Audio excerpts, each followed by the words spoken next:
Hello, hockey fans, and welcome to Inside the WCHA. I'm Ryan Phelps. Find us on Twitter, Instagram, Facebook, but down the stretch, be sure to check out WCHA.tv, where you've got the best seat in the house. 8 teams will make the playoffs. 5 already have a spot locked up. Numbers 6 through 9, that's Huntsville, Alaska, Ferris State, and Lake Superior State, are all separated by just 3 points. Lakers on the outside looking in right now. They were on the road in Anchorage, up a goal midway through the first and on the power play. Hampus Eriksson working behind the net. Gage Terrell right back to Eriksson, backs in and shelves it for a 2-0 Lakers lead. Seawolves battle back. Down 1 with 10 to play in regulation. David Trinkenberger fans on the point shot. It goes right to Nicholas Urback home. Sweet no-look behind the back dish, and Alec Butcher buries it. That's 6 goals in 6 games for the Anchorage native, and we're heading to overtime. Each team with a man in the box. Butcher accidentally puts it deep in his own zone. JT Henke chases it down, throws it in front, and that's it. Anthony Nellis with the overtime game winner. 3-2 the final on Friday, and that's 3 straight road wins for Lake State. 2 new goalies on Saturday. Merrick's mittens for the Lakers, Brody Clays for Anchorage. Both played well in this one. The hometown Seawolves jump in front first. Scoreless early second on the power play. Eric Sinclair steps up and throws one on net. Juicy rebound by Mittens, and Tradegraph pounces on it. 1-0 Anchorage. Same score closing seconds of the second. Lakers on the power play this time. They fire it down the ice and go to work. Jay Can works it out of the corner. Nellis to Henke, and Max Humitz does the rest with 1.7 seconds remaining, and we're tied at 1 into the third. Lake State with the puck, long pass turns into a 3-on-2, and it's a parting of the Seawolves. Nellis fires a wrister past Clays, and that's your game winner. 2-1 the final, and a road sweep. The Lakers are now just 1 point behind Ferris State for the 8th and final playoff spot. Lake State is idle next week, while the Bulldogs are at Mankato. They meet head-to-head in the final week of the season with everything on the line. Both of those teams are chasing Alaska, as the Nanooks were in Marquette this weekend against first-place Northern Michigan. Anton Martinson gets the nod and helped keep it scoreless through nearly 2 periods. Wildcats on the power play late second. Nice puck movement. Ryan Black at the point has Darian Craighead on the half wall. He puts it in front for Joseph Nardi, and it banks off a Nanook defender and in. Northern Michigan up a goal. Not for long. 20 seconds later, and Zach Fry tries to jam it in. Ends up in a scrum in front. Steven Jandrick hits the post, and Taylor Munson crashes the net for his 7th of the year, and we're tied at 1. 3 overtime games on Friday night. This was one of them. Alaska penalty just expires. Adam Rockwood, what a play. Winds up and passes. Denver Pierce with a perfect deflection just under the bar. 2-1 the final. That's the 5th time this season that the Cardiac Cats won with a goal in either the last minute of regulation or in OT. Wildcat Willie and his new friends could breathe a little easier on Saturday, thanks in large part to Ate Tolvanen. Alaska with a chance late in the first, and Tolvanen turns it aside. And as we see so often, it leads to a Northern Michigan rush. Rockwood and Pierce, we saw those 2 hook up last night. They do it again here. Quick dish out front, and Pierce nets his 8th of the year, and the Wildcats are up 1 after 1. Same score late in the second, and more Rockwood, who now leads the NCAA with 29 assists. This time he takes it himself. Martinson the save, and the defender finishes. 2-0 home team. The junior now riding an 11-game scoring streak. Speaking of scoring, Darian Craighead puts this game away with his 16th of the year here. Robbie Payne nets his 19th in the 4-1 win. That's 8 in a row at home for the Wildcats, who are now 9-1-1 in their last 11. Northern Michigan, first place in the standings, but they're off next weekend with Minnesota State nipping at their heels. Mavericks ranked 5th in the country on the road last weekend in Huntsville. A low-scoring affair on Friday. The Chargers had just tied it at 1 early third, and they're back at it. Josh Kestner hands it to Madison Dunn. Christian Rajek with a water bottle buster, and UAH has their first lead. It would stay that way until late. Mavericks pressuring, great puck movement. Jake Jaremko to Parker Toomey, touch pass to Mark Michaelis, and the redirect ties it at 2. And another Friday overtime. This one wouldn't last long, less than 30 seconds in.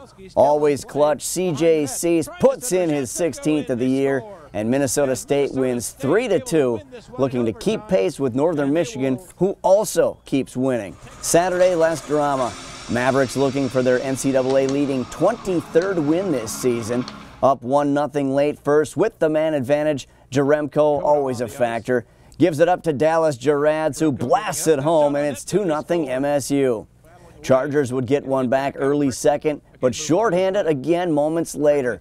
Michaelis wins a short race to the puck and throws it on. C.J. Cease pulls it away from Jordan Uhelski, goes skate to stick and upstairs. That one might have hit 2 pipes, and it's 3-1.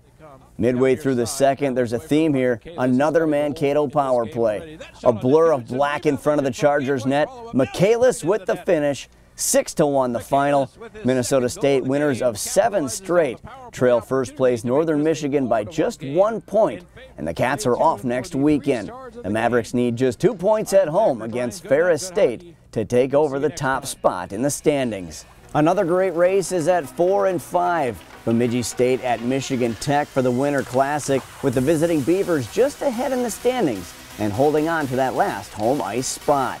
Tech starts fast. Joel El Esperance has Jake Lucchini on his right. Quick release over the Michael Bitzer blocker, and less than 60 seconds in, the Huskies are up a goal. Midway through the first, Beavers get one back. Working hard on the right wing, puck takes a Bemidji bounce, and Jordan Heller is staring at a yawning net, and we're tied. Beavers would get the next 2, but Tech pulls within 1. Early third, the dump-in attempt fails. Here comes BSU. The clearing attempt fails, and Heller succeeds. His second of the night would put this one away. 4-2 the final. The McInnes Cup on the line. Bemidji State one step closer to reclaiming it. It's been a while. Back to the normal colors on Saturday. Tech in their home white and needing a red-hot performance. They'd get it from Devin Caro. Tied at 1 midway through the contest. Huskies on the power play. El Esperance again with the setup. The rebound gets away from Bitzer, and Brent Baltus is there for the putback, and Michigan Tech is back on top. They'd stay there tonight. A couple minutes later, another man advantage. Lucchini working the near wall, takes it down to the corner and spots Mark Ock with a bomb that splits the D, and the Huskies lead 3-1. Not done yet. 2 minutes after that, even strength this time. This line was on fire. El Esperance looking for Lucchini, but it's Gavin Gould who knifes through the defense. Gets it by Bitzer for a 4-1 lead. 5-1 the final. The Huskies win their 6th straight McInnes Cup by total goals. However, they're still 2 points behind Bemidji State in the standings for that coveted 4th place spot, which means home ice advantage in the quarterfinals. More on that in a moment. Now the weekly awards. Our Offensive Player of the Week is Anthony Nellis from Lake Superior State, who twice played the late game hero, scoring a pair of tie-breaking, game-winning goals in the Lakers' road sweep at Alaska Anchorage. He scored the game winner in overtime on Friday and assisted on his team's first goal Saturday before notching another GW in the third period in the 2-1 win. Nellis finished the weekend with 3 points and a +2 rating, while his 2 game-winning goals tied for the NCAA lead. Our Defensive Player of the Week is Phil Ballou of Northern Michigan. Ballou tied for the WCHA lead with a +4 rating, while tying for tops amongst league defensemen with 2 assists and 2 points in the sweep over visiting Alaska. The sophomore tallied both his assists in a 4-1 victory Saturday, helping to set up a pair of third-period goals.